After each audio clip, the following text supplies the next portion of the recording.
Hi, good morning.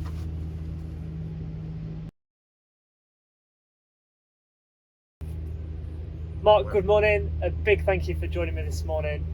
October, Black History Month, and for this year, we wanted to speak about your upbringing, your inspirations when you were getting into cricket, and your influences on the game today.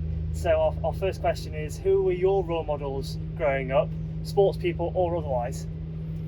okay, so I think when you talk about role models, it's something that you think of kind of retrospectively. I think when you're a youngster, you're not thinking role models, you just see people that you kind of like and people that inspire you a little bit.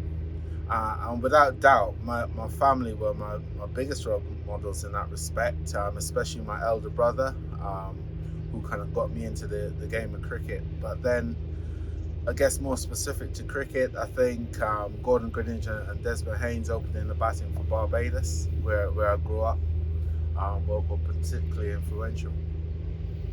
Okay, and when did cricket become your passion, and who was it who inspired you to play?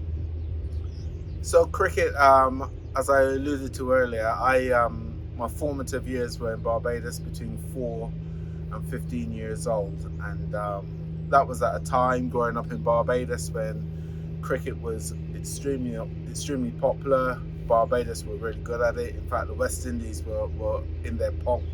So cricket on the island was what everyone did. Everyone played before school, during school, after school. Um, but yeah, I guess it was my elder brother who, with some matches at home and some creative games in the front room, that really got me into the game. So from Barbados then came Bristol, skipping a few years there, but came Bristol in Gloucestershire. But then when it was time for you to make your England debut in January of the 1999, you became only the 12th black man to play for the England national side, and that was despite the fact that cricket had been played for almost 100 years in this country by that point.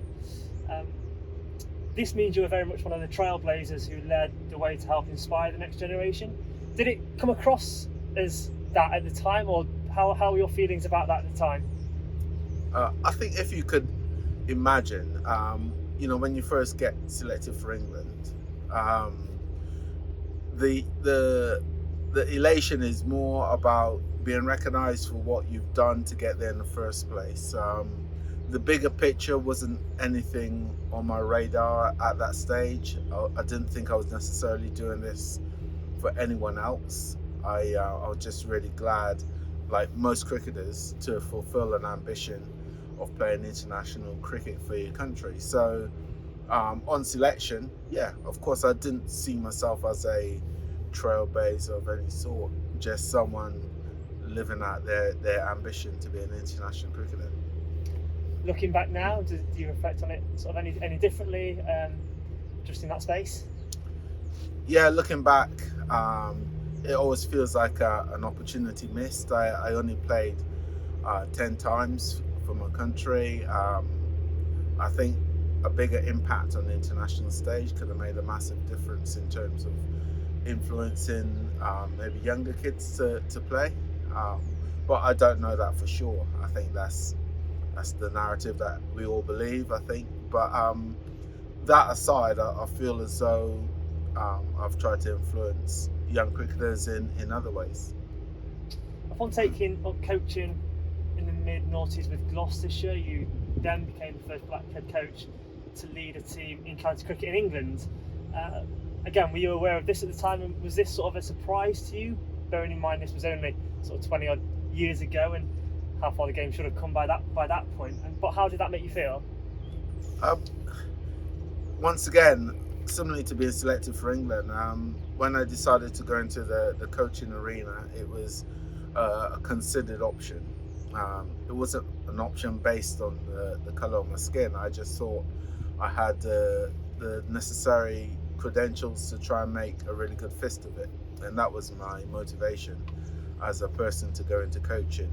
I didn't go into a coach as a black person per se. So when the opportunity came to coach Gloucestershire, I jumped at it. Obviously, it's a place that's very special to me, and I felt I could make a difference. So in terms of all the other, I guess, narrative around being first, and I you're not aware of that, to be honest, at the time. It's only something you read about afterwards, and uh, it, it's good that people are recognizing it, but it's frustrating in the same breath. I always remember listening to the Jacinda Ardern, the Prime Minister of New Zealand, a lady. She got absolutely fed up being talked about as the lady Prime Minister. As I don't think people mean to do it, but it almost means that you can't do the same job as someone else. And I certainly think as a black coach, I'm as qualified and as good as any other coach in the country. So just to be defined as a black coach is not, you know, it kind of denigrates your real true ability sometimes. You spoke about being an inspiration earlier when you were playing for England, and looking back, I maybe think you could have done more in that sort of area. But as a multiple trophy winner on the field, off the field, do you think of yourself as a role model for the next generation sort of now? Do you sort of spend any time thinking about that, or does it dawn on you after events such as September, where we won the Blast, and how inspiring that was for so many people, not just people from the black community? Yeah, exactly that. I mean, my definition of a role model is someone that could really inspire and influence people often younger than yourself. So as a coach, that really is my my aim, to be honest. So although I'm not going out there trying to be a role model, the very nature of what I do, I guess, lends itself really nicely to that. So I would like to continue to inspire young cricketers to play this game, firstly, and to aspire to being firstly playing for Gloucestershire, hopefully. But if not, definitely stay in the game and try and impact the game in some respect. Close to that subject then, on inspiring the next generation of cricketers to play for Gloucestershire, hopefully, how encouraged are you by the work of the likes of ACE, the African Caribbean Engagement Programme, and SACA, South Asian Cricket Academy, both of whom Gloucestershire work closely with to uncover cricketers from diverse backgrounds? Yeah, no, they're great initiatives, and I think that equity, as I like to call it, was very necessary. At the time, we were definitely missing out on a lot of talent coming through the years from black and Asian backgrounds. So I think these schemes that we'll put up and running is a fix, probably a short-term fix in terms of regaining some of that opportunity for these players. But I think to gain true kind of equality, we're like everyone being offered up in the same circumstance, and coaches and leaders having the skills to kind of pick these players from the same group without fear of any kind of discrimination. Back to the theme on role models, how important do you think role models are in the game to help continue the drive towards greater inclusion, to help continue participation from groups such as ACE and SACA, having those role models to look up to? We obviously know people like yourself and Sid Lawrence, who himself is very passionate about being an inspiring leader. Just how important are those role models in the modern day game now? They are important. Role models are definitely important in terms of influencing minds and impacting younger kids.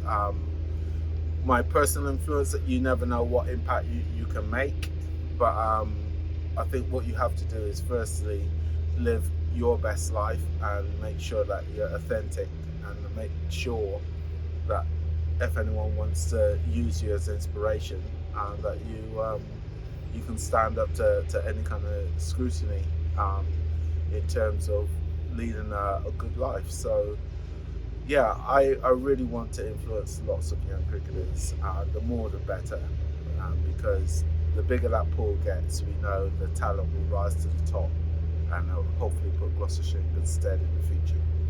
And just finally then, if you had one message for the next generation, anyone who watches this video or otherwise comes to a Gloucestershire match, so what would that be if they're looking to get to cricket? I would say, yeah, pick a bat and ball up, have a go, enjoy it, have a bit of fun, be creative, and drag as many friends as you can along with you, because you don't necessarily need coaches to play this game. I think just grab your mates and find a space and play, and that would be, find that love for the game initially will stand you in good stead as you look to develop the game later in life.